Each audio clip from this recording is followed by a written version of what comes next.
All right. It is the NFL offseason Rack Me podcast. It's me, Z-Man, Dr. Zumock, the man in black, the 2.4 GPA general studies major from Kent State University.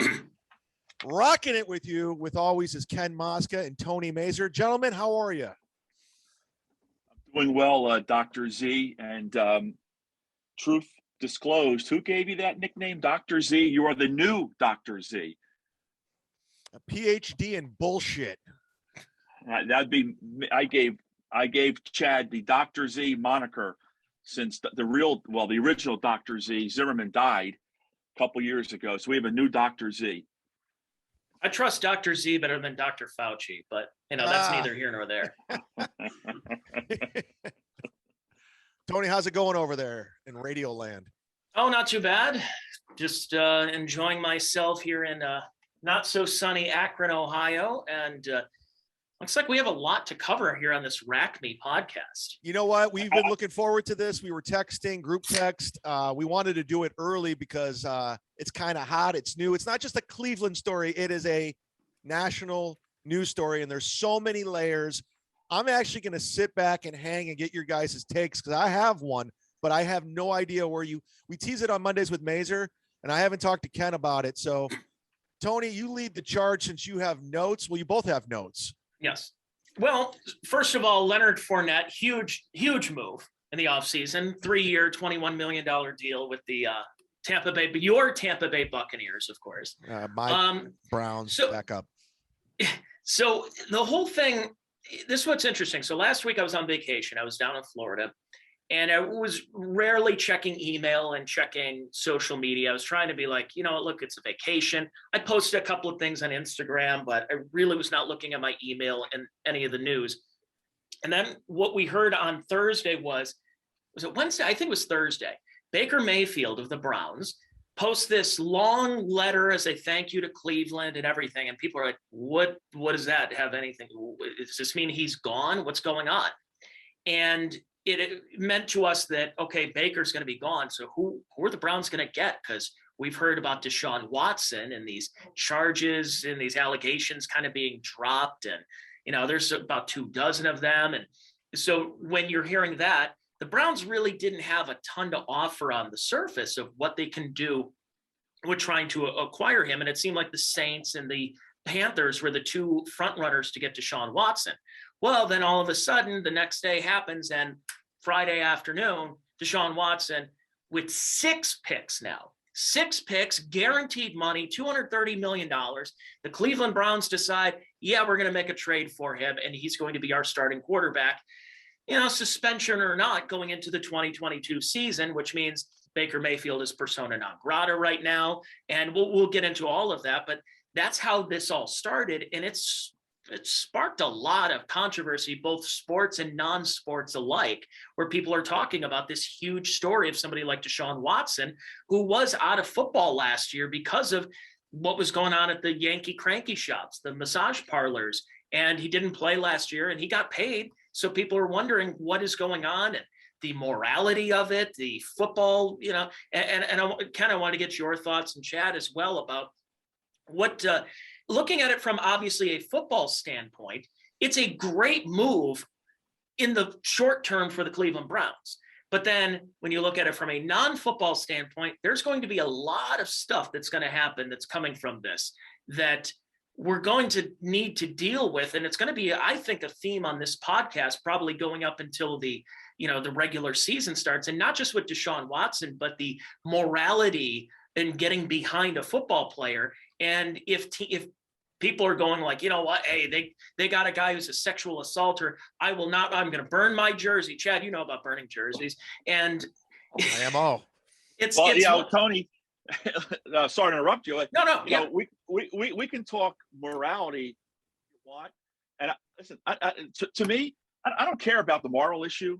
That's his business. I don't care about that. There's a guy named Big Ben, right? In Pittsburgh there, Chad, wasn't there a guy, Big Ben, for many years? Never heard of him. Had the same issue, and he went on to have a long career, even after those charges came out. And there was a guy in Los Angeles by the name of Bryant who had a situation that people seem to have forgot about. But go ahead. Yeah, yeah, and look, and same thing with Lawrence Taylor, LT, the arguably the greatest linebacker in the history of the NFL. He had many issues, drug related, sex related during his playing days, and the Giants protected him. The great Bill Parcells protected him, and he was protected for a long time. So look, you bring up a lot of good points there, Tony, with your opening monologue with the morality issue. I couldn't care less about. I think the issue really is the football issue, and you made reference to potentially the amount of time that Watson could be suspended, because all the suits are civil now. It's all down to the civil aspects of it. 4 weeks, 6 weeks. Adam Schefter tweeted out, I think something like maybe 8 weeks. Possibly 10. Well, okay, I didn't hear that. So just because the season is extended now to 18 weeks. Now it's obviously 17 with a bye, but right. That knocks off over half the season right there. So it's a lot going into this right now.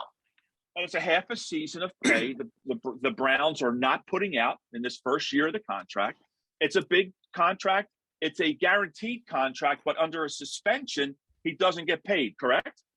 Even though the contract is, he gets $1 million the first year. The contract's fully guaranteed, right? I read that. Yeah.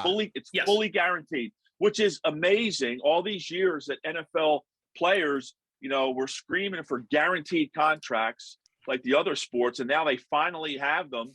And you see the types of players that are getting these, guaranteed contracts. One, Kirk Cousins, who is arguably a B minus a quarterback, and now Deshaun Watson, who has these other issues.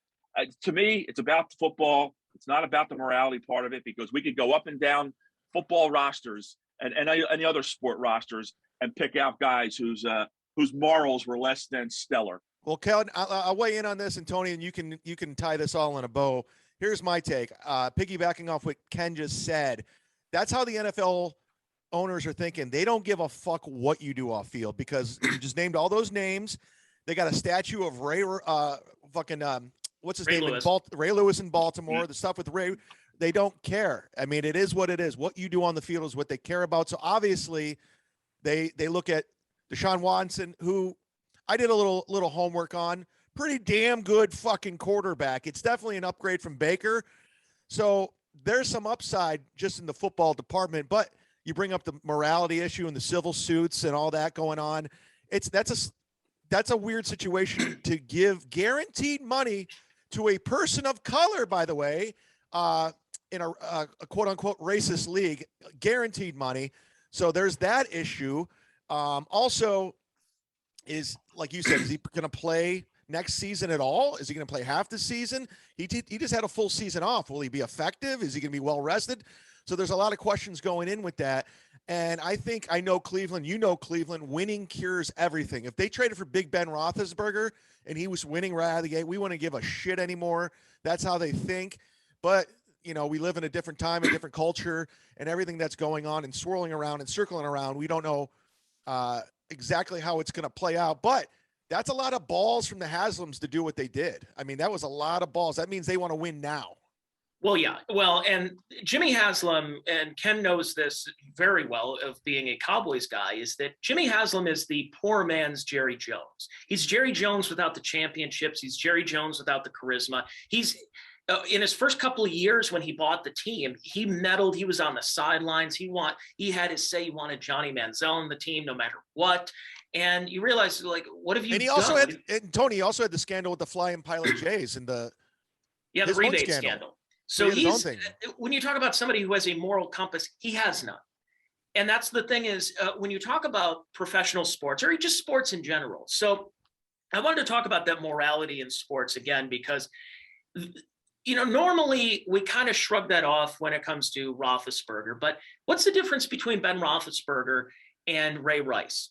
Ray Rice got basically blackballed from the game because of the video on an elevator. But Ray Rice at that point was about 7-8 years into his career, meaning for a running back, unless you're an otherworldly Emmitt Smith type, running backs don't last that long. Frank Gore's In another decline example. too, and he was in decline, Tony, Yes. at the time of that incident. Hey, Colin Kaepernick, they keep mentioning him. They're like, well, what is Deshaun Watson doing a job of Colin? Because Deshaun Watson is a very good quarterback, and Colin Kaepernick was not a good quarterback anymore. And what it comes down to in all types of sports is you throw not you as in the sports fan or the media member or anything, is the team throws the morality up. They only use morality when they can use that as a part of leverage. So you think about what happened in Penn State, and I mentioned that on the Mondays with Mazer podcast with Chad, is that at Penn State, the reason why, Spanier, Paterno, Curley, everybody at Penn State knew damn well what was going on with Jerry Sandusky, and they covered it up. And why? Because Penn State was going to bowl games, was going national title game, it was relevant every year. Then they joined the Big Ten. And they just ignored it. And they ignored it until they couldn't ignore it anymore. And that's when you realize that it's all about winning games, and it's all about winning, which equals money, boosters, everything like that, alumni association. And you see this even more at a micro level of, for example, not far from us, about an hour or so away from where I'm broadcasting from in Steubenville, Ohio, there was a rape case that happened. And what happens is Steubenville is a big football town. And here we go. We have another case where, hey, we're going to ignore what's happening because it's about winning games. So when you look at professional sports, they're the biggest scumbags of them all, that they'll only use Black Lives Matter and racism if this is an opportunity for them to bludgeon other people, whether it's politically or socially. But when it comes to somebody like Deshaun Watson, they look and realize, hey, this guy's a pretty damn good quarterback. We'll kind of look the other way. Or what Haslam did is, I don't want to use the slave angle, but he essentially bought his innocence, or at least his not guilty pleas. Jimmy Haslam bought Deshaun Watson here. But he's not the first, Tony. No. He's not the first. Look, I know he's reprehensible, and like you said, he's Jerry Jones. Poor man. Look, he's Jerry Jones without the love child. But I'm not going to blame Jimmy that we know Haslam of. That we know of, yes. That we know of. Yeah, there you go. I'm not going to blame him for going after Deshaun Watson. And you just said he's an upgrade. He's an upgrade from what you guys have had. And that's fine. I don't blame the guy for going after that quarterback. He's not like the only one who went after him, because if the Panthers and the Saints weren't going to get him, there was going to be half the league, if not more, was lining up to get Deshaun Watson. So what they're showing is that they have no moral compass. And look, the whole league, all of them don't have a moral compass. The thing is, I think what's really shocking people, Tony and Chad, is the amount of money and what's guaranteed. All of it, $230 million guaranteed. I think that's what's really, really, bothering people or have people, talking about this. It's all that guaranteed money. Do I blame Jimmy Haslam, the Browns, for going after him? Hell no. Yeah. Hell, if I was running a team, and needed a quarterback, I may have gone after him too. I'm no better or worse than Haslam and the guys that are running the Browns. Go ahead, Chad. Since they don't have a moral compass, I think Jimmy Haslam should double down and get O.J. Simpson to broadcast next to Jim Donovan. Exactly. He's great. Why not? They haven't replaced Doug Deacon yet in the booth. May as well. Hey, Twitter world, I'm on the sidelines. The Browns, they're taking on the Bills today, Well, we got a good one today, OJ. We got the Baltimore Ravens going up against the Cleveland Browns. So, what's interesting in today's social media realm, when you get back to talking about the morals, is that people seem to expect more out of their actors, their politicians, their athletes, their entertainers. And that's what's going on nowadays. Is it's a very social media, social justice heavy time. And I'm sympathetic towards people who've been, assaulted sexually or just, in general. And there's obviously degrees that this is happening, whether it's a Bill Cosby level, or if it's a Deshaun Watson, where he's going to or a Louis. Or a Louis level or whatever. Mm-hmm. I mean, look, listen. These instances. They're a dime a dozen. Tony. Or a D'Elia. Okay. I just want to throw more names out. Yeah. Or a Callan. Glad you could make it, Chad. But again, the moral issue. What moral issue? Really, for the most, they don't have morals. And I keep saying it. It's any sport. Look, just up and down, any sport, any of these professional athletes, and even some of the minor leaguers, if you're reading what's happening there, the last few years. Wait a minute now, let's not forget the clubhouse attendance. the guy who killed the guy who OD'd for the Angels. I mean, he got his drugs from the clubhouse attendant. Yeah, Tyler Look at the Skaggs. 86. Yeah, look at the 86 Mets. They're getting their drugs from the clubhouse attendant. I mean, morals. Yeah. I mean, what are we talking about here?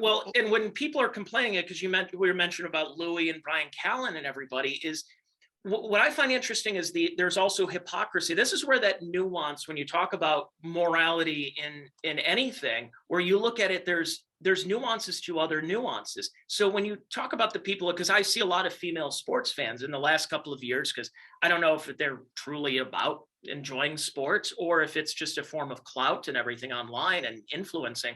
But you have a lot of females that have come out and said, I was a Browns fan the last several years or several decades. I can't be a fan anymore. And you see this in other towns where, how many Atlanta Falcons fans, females that love dogs, that said, I'm burning my Michael Vick jersey because what ended up happening. Now, Michael Vick did serve time too. So, but when you talk about, there is also hypocrisy on that end too, because those same people who are boycotting teams like the Browns or the Steelers because they have Ben Roethlisberger or anything across the league, they're the same people who were upset about Harvey Weinstein, and they were upset about the casting couch in Hollywood. Yet, sitting around the last 2 years during the pandemic, you watched everything that sexual assault has built upon in Hollywood. I mean, the casting couch has been around since Louis B. Mayer in the 1920s. This has been going on for so long, yet because of Harvey Weinstein, and there's plenty of other Harvey Weinsteins of a quid pro quo, you get on your knees, I'll get you in this movie. And yet people still go on and watch Hulu, they watch Netflix, they watch these movies. There's a lot of hypocrisy there too. Well, let me ask you both this, and whoever wants to jump in. What do you think about the conspiracy theory? Because the Me Too movement was a thing, but you got to be honest, some of the Me Too shit was women trying to advance their careers, get noticed. So they were actually taken away from real victims. So what do you guys think about this Tony Busby lawyer being a lawyer for all 22 plaintiffs, and that Houston Texans owner is a piece of shit too? So what do you guys think about him just possibly want to smear his name? Is he any different than Gloria Allred? No, he's not. No. All these women, for how many years, have hired Gloria Allred? Yeah, and this guy hoarded all 22 plaintiffs? All these years, and rightfully so. You're allowed to hire whoever you want. But all those women were hiring one lawyer, Allred. So now this other lawyer, as you just mentioned, Chad, got all those cases. Different than Gloria Allred for some odd years, got all those cases. Yeah, documented. Got all those. So I don't even know. I'm not sure I'm even answering your question, Chad. I have no problem with that one lawyer getting all those cases. Well, I know in certain situations, I've been a part of pylons and stuff, and I know what's right and what's wrong. There's no question Deshaun Watson's a piece of shit, and I'm all about consent. And I'm sure some of those women are telling the truth, but I also think there's probably some opportunists in the mix. Not saying it's right for what he did, but at the same time, everyone's trying to get a payday here. Everybody in a weird way. Go ahead, Tim. Yeah. Well, and also there's another angle to this where there's also a racial angle. Is that, I'm not gonna lie. I think if Deshaun Watson was named Sean Watson, I don't know and he's a white guy, I don't know if he would survive a lot of this. And if he did, you would hear nothing but, oh, it's white privilege that he was able to come back. I think that there's so many different Where is angles. Believe All Women? Where's Believe All Women right now? Well, it gets thrown out the window depending on who's in charge. So Believe All Women is there because Louis is a white man, even though he's Mexican technically. But there's so many different factors in here that, and I want to bring this to the Baker Mayfield thing, because I've been somebody that I supported Baker Mayfield when he was in college. I thought for a guy who was undrafted, he was playing at Texas Tech, he transfers and doesn't want to play with Cliff Kingsbury, ends up going to Oklahoma as a walk-on and becomes a Heisman Trophy winner, to the point where he's drafted first overall by the Browns in 2018. If you listen to local or national media, at least local in Cleveland or national media, they're making it seem like Baker Mayfield is like Gus Frerotte or like worse than him. Like he's a bum of a quarterback, like a Joey Harrington, not Joey Heatherton. But like a lot of these like bum quarterbacks, and I'm sorry, but Baker's rookie season, he was a rookie of the year level type of guy. Mhm. His second season took a step back because he had a horrible coach. Then his third year takes him to the playoffs. So a team that in 2017 was 0-16 and one of the worst teams of all time, by the next year already puts them in possible position to be in the playoffs. And then last year, he ends up getting hurt in game 2. In a game, by the way, he in game 2 throws an interception that wasn't even his fault, then tries to play hero ball and make a tackle, hurts his shoulder, then a couple of weeks later further hurts it against Arizona, and is not the same quarterback throughout the season. So now national pundits are to the point where it almost seems like Baker's being blackballed right now and saying that he's one of the worst quarterbacks in the league. It's like, well, yeah, he was playing injured. And I saw Adam Shine, who's on CBS, and by the way, that's his last name. He's not a black guy. That's a Geno joke. Was basically saying that he's a 33rd quarterback ranked in the league. And I put together a list of quarterbacks I think Baker is still better than, especially a healthy Baker is better than. I think Baker right now is better than Cam Newton, Sam Darnold. I'd even go as far as Jameis Winston, Tua, Davis Mills. Kaepernick, of course, Drew Lock, Daniel Jones, Trevor Lawrence, even Ryan Tannehill. And to say that Baker's just a bum of a quarterback, and now all these teams, whether it's the Colts, the Seahawks, the Panthers, they're all saying, yeah, no, we don't want him, to the point where now the narrative is that Baker's not even good enough to play in the CFL. I don't think that's the case. I'm a guy that I understand that he had a pretty poor season, and a lot of that was his doing because of his hard-headedness. He played himself off of the team by playing injured. Plus, and he doesn't kind of let him go. He doesn't keep his mouth shut either. He even when we're winning, he can't it's help great. himself. Yeah, but when you're losing, the owners, everybody, like, shut the fuck up. That's what they're thinking. Yeah, I mean that's fine, but when you're winning, people like that out of your quarterback. They like, oh, he's sassy, he's going after everybody. But when you're losing, it grates on people. I understand that. I'm a pretty realistic guy when it comes to Baker, but it was clear he was playing injured last year. And Kevin Stefanski and Andrew Berry, the general manager, instead of saying, look, you're a franchise quarterback, you took us to the playoffs a year ago, you won a playoff game in Pittsburgh, you're a franchise guy, we need to shut you down for whether it's a couple of weeks to a month, let your shoulder heal. And we want to see that Baker come back. Instead, they're like, go ahead, we'll see. And what did they do? He essentially played his way off of the team. And now they get their guy in Deshaun Watson right now. I just think that Baker's getting a raw deal from the entire league and especially the Browns right now. You know what, Tony, you're probably right, because there are so many things, being said about him that are negative. But look, Seattle, Carolina is a spot to look out for Baker. Wouldn't shock me if he's in Carolina. I heard heavy on Seattle last night, but I don't know if you kind of said Seattle's not an option. So I don't know if something's changed with the Seahawks. We should have had Peter Piscante on to talk about that. But I think there's some great spots left for Baker. I think Baker is better than those quarterbacks you just mentioned, in my mind, without a doubt. So I agree with you. I think wherever he ends up next, as long as he's not in a situation that Burrow was in last season with no offensive line, it's just, your quarterback I don't know who you are, cannot be successful if you're getting crushed and rushed, every time you drop back. It's just not going to work. He's going to find a spot. And I think I think the best of Baker Mayfield is yet to come if he gets the coaching and if he goes in a situation that he's not running for his life, every time he drops back. I like Baker. I like Baker because he doesn't rape. Yeah, he's not a rapist. God forbid he's a hypocrite. Yeah. Baker's got to be in that right system, because what you saw in the first year when he was a rookie, he had Ken Zampese, who made mediocre quarterbacks good. That sounds like an alias. Great. That sounds like an alias. He's a guy that he was a very good quarterbacks coach who took John Kitna from being kind of a bum to being a pretty good quarterback. He took Andy Dalton from being basically Brandon Weeden to being a Pro Bowler.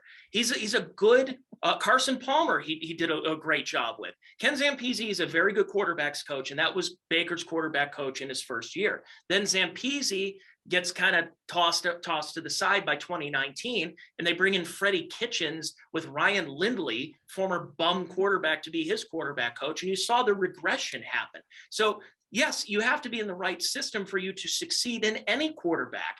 And the way I saw it with Baker is that last year's system, where you have a Browns team, you have Kareem Hunt, again, another guy who was an upstanding citizen kicking women in hotel rooms, and Nick Chubb, who's a top 5 running back, in my opinion, in the NFL. But your offense with Kevin Stefanski is geared towards a 3 tight end set. Tight ends are the easiest position to cover on the field if you're passing to them. They had no receivers. Odell Beckham quit on the team for the past 2.5 years. Jarvis Landry's injured. He's beat up, and now he's gone.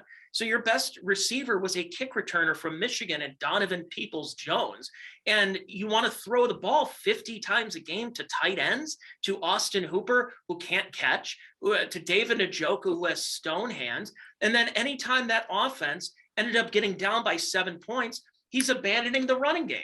Tony, Nick Chubb's getting 10 carries a game. That's ridiculous. That's embarrassing. Tony, how come Easy Zampese never caught on? He hasn't gotten his just due. He hasn't gotten his just desserts there. I just think Baker, in a lot of ways, is he God's gift to quarterback? No, but I always look at what happened with Alex Smith. And Alex Smith was a guy that it went through bad coaching with Mike Singletary and whoever else was there in the mid 2000s and with the 49ers. And it took him several years. He ended up getting benched for guys like JT O'Sullivan, Troy Smith, just a career bums because they didn't like Alex Smith. And again, another first overall draft pick. It took a quarterback, somebody who believed in him, and Jim Harbaugh, to say, hey, this guy actually has what it takes. Let me work with him. So he did. Alex Smith takes 3 teams to playoffs: the 49ers, the Chiefs, and Washington, whatever they want to call themselves now. And Redskins. Alex Smith turned into having a very good career because you had a quarterback coach, or a former coach or a former quarterback who became a coach, to believe in him. Maybe that's what it's going to take for somebody like Baker. But until then, he might end up being a career backup or have to play in the CFL. No. Listen, Baker's going to be a starter next season. He's going to be a starter. Look at his contract, which is guaranteed. It's $18.9 million. Mm-hmm. That's a cap-friendly hit for a starter. And everything you had just said, Tony, think about it. Taking teams to playoffs when he's healthy, I'm bullish. I'm bullish on Baker. We need T-shirts. Bullish on Baker. He's going to be a starter somewhere. I prefer Easy Zampese. Go ahead. Okay, there you go. He's going to be a starter somewhere, and it's a cap friendly contract for a starting quarterback. And remember, what's it? It's his 5th year, right? Is it the last of the rookie contract? Yeah. 5th year. So, okay. So a team, as long as they're not giving up a lot, is not married to him long term. So take a flyer on him. Cleveland. Listen, if I'm anyone let me say this, because Tony, you're closer to the Cleveland media than I am. What is the word? Was he going to sit out anyway? Is that why they threw the kitchen sink at Deshaun Watson? Did Baker report? Because I heard Jimmy Haslam was going to fly to Texas to talk with him, and he declined, and he said he was going to sit out. So they went full on Deshaun Watson. Is that why he got the contract he did? No. Sorry, Tony. I'm going to jump in. No, what I read, Chad, was that the trip was canceled once charges were not being brought against Watson. Once that cleared, and it was only, I'll say only, civil issues, that's when the Browns canceled their trip to Mayfield and went all in. To Mayfield and went all in on Watson. And Baker's still recovering from his shoulder surgery. So he was going to be out several months anyways into training camp. And I think there was possibilities of him sitting out training camp and mini camp and OTAs and everything anyways. And I don't know how well that sat with the Browns anyways, but he's still recovering. And so the Browns would have been in the same position with their starting quarterback not starting. Well, possibly, because here's what's going to happen is that, this came out, I believe, yesterday, that Baker's camp expected the Browns to bring in Kirk Cousins. That's what they expected. And it makes sense because Kevin Stefanski has been with basically one team his entire career, and that was Minnesota. Well, who is the Browns' backup quarterback right now, or at least was up until just a couple of days ago, was Case Keenum, former Minnesota Viking quarterback. And it seemed like Stefanski wanted to turn the Browns into the Cleveland Vikings in that way. And so I think Baker kind of read the tea leaves and said, well, seems like they're going to bring in Kirk Cousins, and that's going to be it for me. So he put his goodbye to Cleveland letter out there. Little did he realize, I think at that time in his camp, that the Browns were going to throw, like you said, the kitchen sink at Deshaun Watson, a guy who hasn't played in a year. And he's kind of blindsided by that. So what do? They bring in Jacoby Brissett, who's probably, if Deshaun Watson is going to be suspended, Jacoby Brissett is going to be your week 1 starter. I'm hearing he stinks. I hear he stinks. He's not very good. I mean, he's bounced around from team to team. And you're going to tell me that Baker. Guess where I heard that from? Just take a wild guess where I heard that from. Let me guess. His wife. No, Tony had it. Jacoby Brissett. He's not good. He stinks. He's never been good. He's been Jacoby Brissett's on his 4th team in like 5 years right now. It's something like that. Like I said, Baker's going to end up in a spot, and he's going to be the starter. And Watson at some point will be the starter, for Cleveland. And I think, Chad, you said before, I think when on a Mondays with Mazur, not the most recent one, but maybe the one before, I forget, the one before, people forget. Cleveland people will forget they're winning. The Browns are winning. They're not going to care. And I think it's that way for any franchise. But if the Browns are winning, massages for everybody. Absolutely. Right. Yeah. I thought you were going to say happy endings for everybody, but that too, Yeah. What is the massage parlor situation in Cleveland? Tony, you would know. I don't know. I usually go to the place with the Asians at the mall. You would know. I always go to the mall and I pay $20 for them to just put their elbow in my lower back. And yeah, they tell you it's their elbow. That's right. Yeah, it's interesting because when you look, by the way, I looked up Ken Zampese. He's the quarterbacks coach right now for the Washington Commanders. So now he has Heineke and now he has Wentz to deal with. So, could he work his magic and be the coach to kind of turn around Carson Wentz, even though Carson Wentz had a pretty good year last year? 4-to-1 ratio, touchdowns to interceptions, threw for a lot of yards. Listen, people can hate on him all they want. Those last 2 games, especially the last one against Jacksonville, he was terrible. That left-hand pass as he's being sacked in the end zone turns into a like Florentine would say, pick 6. I think the pick 6. It's just listen. I think he has some ability to. Let's see what the Redskins can do with him. I'm really seeing what Matt Ryan does with the Colts. Colts they're a win now team, and Matt Ryan still has some tread. On those tires, I believe. I mean, I still think he's a good leader. He's a very good quarterback. I think the Colts are really a team to watch. I think everyone kind of won. Ryan. Denver, the Colts, Tampa Bay, everyone kind of won. Green Bay, like they all got their guys for the most part. Seattle didn't. But Seattle's in a weird rebuilding mode, even though they just signed somebody to a ridiculous contract that normal rebuilding teams don't. But I think, everybody but Seattle decided to upgrade, and especially they're all in the AFC right now. And Pittsburgh. Well, Pittsburgh got Trubisky, and at this point, I think Trubisky is still a better quarterback than what you saw at Roethlisberger the last couple of years. Okay. Oh, yeah. And look at Trubisky's numbers, too. Again, he was on some bad Bears teams, and at times he played badly. But you look at his numbers, and they're better than a lot of the guys that are starting now. So I think he's going to be fine in Pittsburgh. How does Deshaun Watson handle the cold weather by the lake, Tony? Well, I mean, again, it's all question marks until we know what his status is going to be, if he's going to play. I mean, because you think about it, if he's going to be suspended the first 8 games, 4 games, 6 games, well, in Cleveland, Ohio, the first 4 games are usually pretty good weather. After that, it's not good. And in fact, the last time he was playing in colder weather. Deshaun Watson was playing for the Texans against the Cleveland Browns, had a pretty terrible game against them back in 2020. The Browns actually beat them of all teams. And that's right. And also it's Deshaun Watson's a guy that he's a Clemson guy. He's played in the Dome his first 4 seasons in the league. It's going to be interesting to see what you have with those cold winters, because you think about it, we can talk about all those cold teams, but who was the last? This is actually an interesting topic, because I see this. I'm in Big Ten country right now. So I have Ohio State that's just down the street, essentially. I'll be there this weekend. Penn State. You have Michigan State, Michigan, Indiana. Who was the last great Big Ten quarterback? I mean, if we're going back to Drew Brees and Tom Brady, the best quarterback, and I'm not even, by the way, I'm not going to count Russell Wilson because he only played 1 year at Nebraska.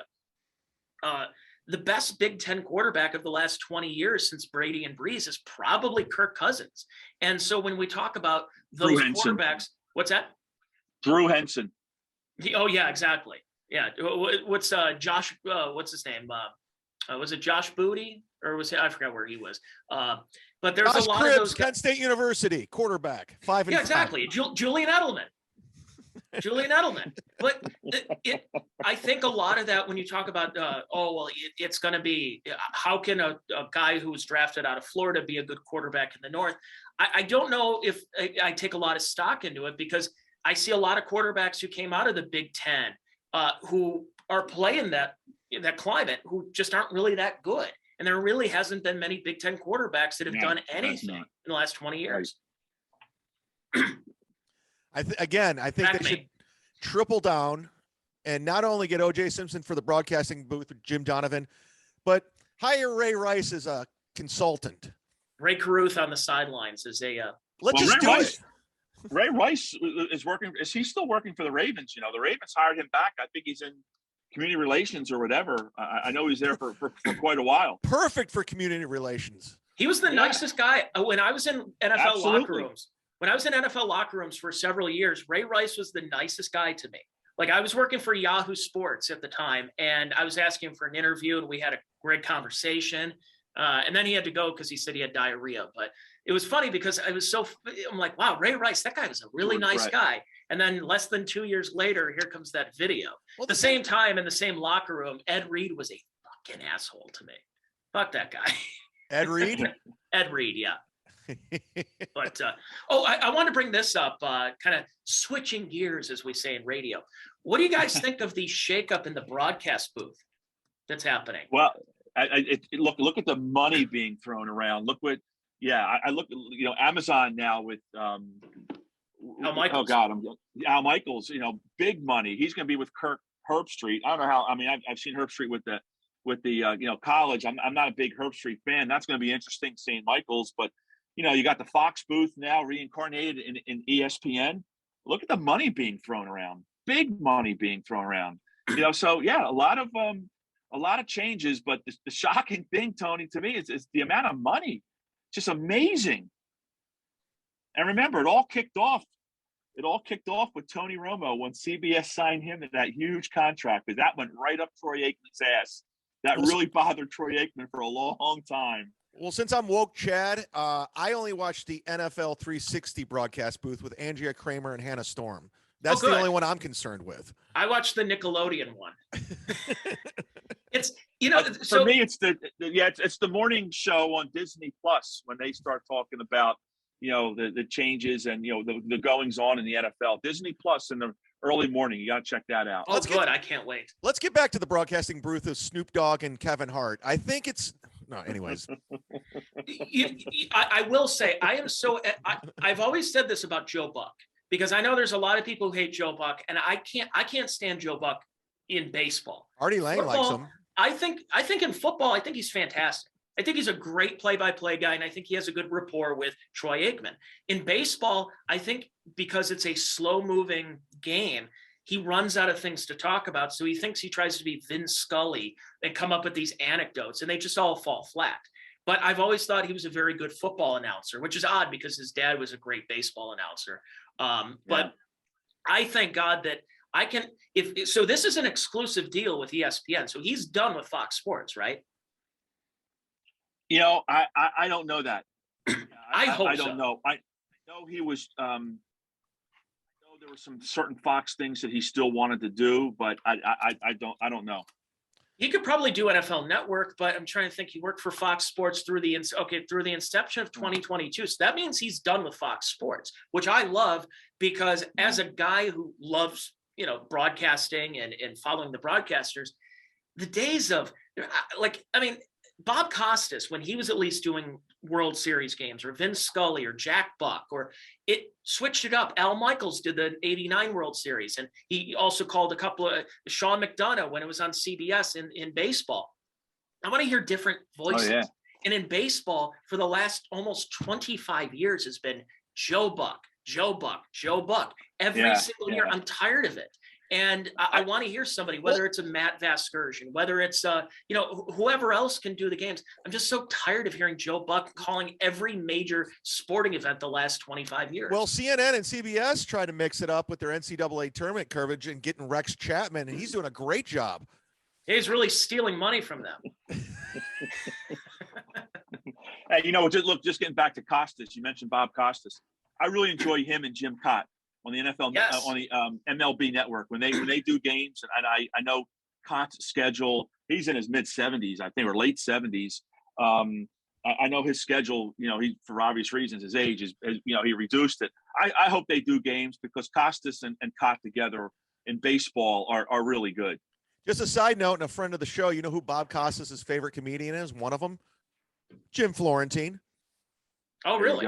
True story. I know he's a huge Gilbert Gottfried fan. He's been on Gilbert's podcast a couple of times. Yeah. But when it comes to broadcasting, I enjoy it.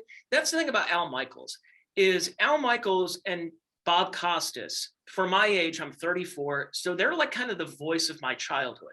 Massive amounts of games that they were calling in the 90s, in the late 80s, early 2000s. These were the voices of my childhood that you knew that when you heard Bob Costa saying you're looking live at Three Rivers Stadium, you're like, oh, this must be a big event because Bob Costas is calling it. Brent Musburger is known for that line. Oh, yeah. Back to the 70s. You are looking live. Yes, Brent Musburger. You're looking live at a cheerleader's cleavage over at the sidelines at USC. Well, guys, I know we're up against it. At least I am. I'm going on my third fucking podcast, and I got to get some shit done. But it was great to weigh in on these issues. Again, Tony Mazur will be broadcasting this on Check Your Brain. Go ahead and plug that for you on your end. This will be on the Patreon tomorrow, which is Wednesday, and it'll also be on my free podcast, which wherever you get your podcast, just look up Check Your Brain. My Patreon is $5 a month at patreon.com/Tony Mazur.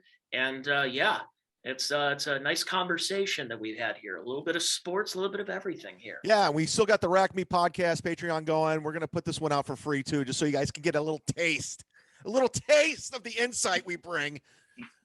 And you can always follow us on social media. I got stand-up dates. I'm going to be announcing those pretty soon. I'm going to be busy the month of April and May, so I'll be all over. Check out ChadZumock.com for all the dates. Ken, what do you got to plug? What do you got over there in Atlantic City? Jim Florentine, April 19th and 20th in Atlantic City. I saw him in Pennsylvania a few weeks ago, so I'll probably catch his act one of those nights. Well, and comedians in the compound. Backyard. You have comedians in the compound. Yeah, well, that's coming. That's coming too. I don't know if I'll be there for that. I think we got some golf planned. I do know that we have some golf planned, but I don't know if I'll be going to those shows. But hey, every Thursday in April, there's a show at AC Jokes, and I think a former co-host of this program will be down here for 4 straight Thursdays. Oh my God. I saw that. So yeah, that's going to be interesting. Yeah. All right. Yeah, I won't be attending. All right, guys. Neither will I. Well, for Tony Mazur, Ken Mosca, I'm Chad Zumock. Thank you so much for listening and watching. That's the Rack Me Football Podcast. Good night, everybody.